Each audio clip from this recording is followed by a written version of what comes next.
Ketua Majelis Hakim Pengadilan Negeri Jakarta Timur Katwanto telah menjatuhkan vonis atau putusan terhadap terdakwa Muhammad Hanif Alatas dan Direktur Utama Rumah Sakit Umi Bogor Andi Tatat. Kedua terdakwa itu divonis dalam perkara hasil swab tes Muhammad Rizik Syihab di Rumah Sakit Umi Bogor. Dalam putusannya, Majelis Hakim menjatuhkan hukuman pidana penjara 1 tahun untuk terdakwa Hanif Alatas.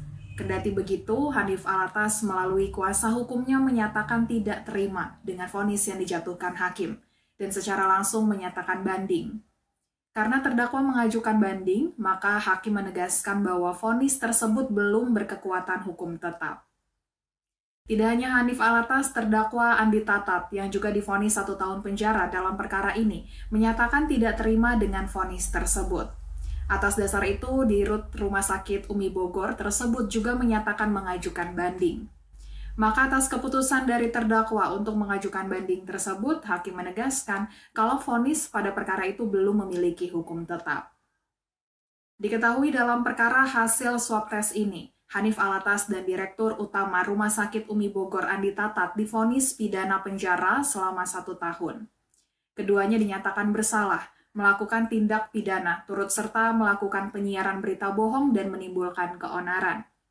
Tidak hanya itu, keduanya juga dinyatakan terbukti bersalah dan secara sah melanggar pasal 14 ayat 1, subsidiar pasal 14 ayat 2, lebih subsidiar pasal 15 Undang-Undang Nomor 1 Tahun 1946 tentang Peraturan Hukum Pidana Jungto pasal 55 ayat 1 ke 1 KUHP sebagaimana dalam dakwaan primer.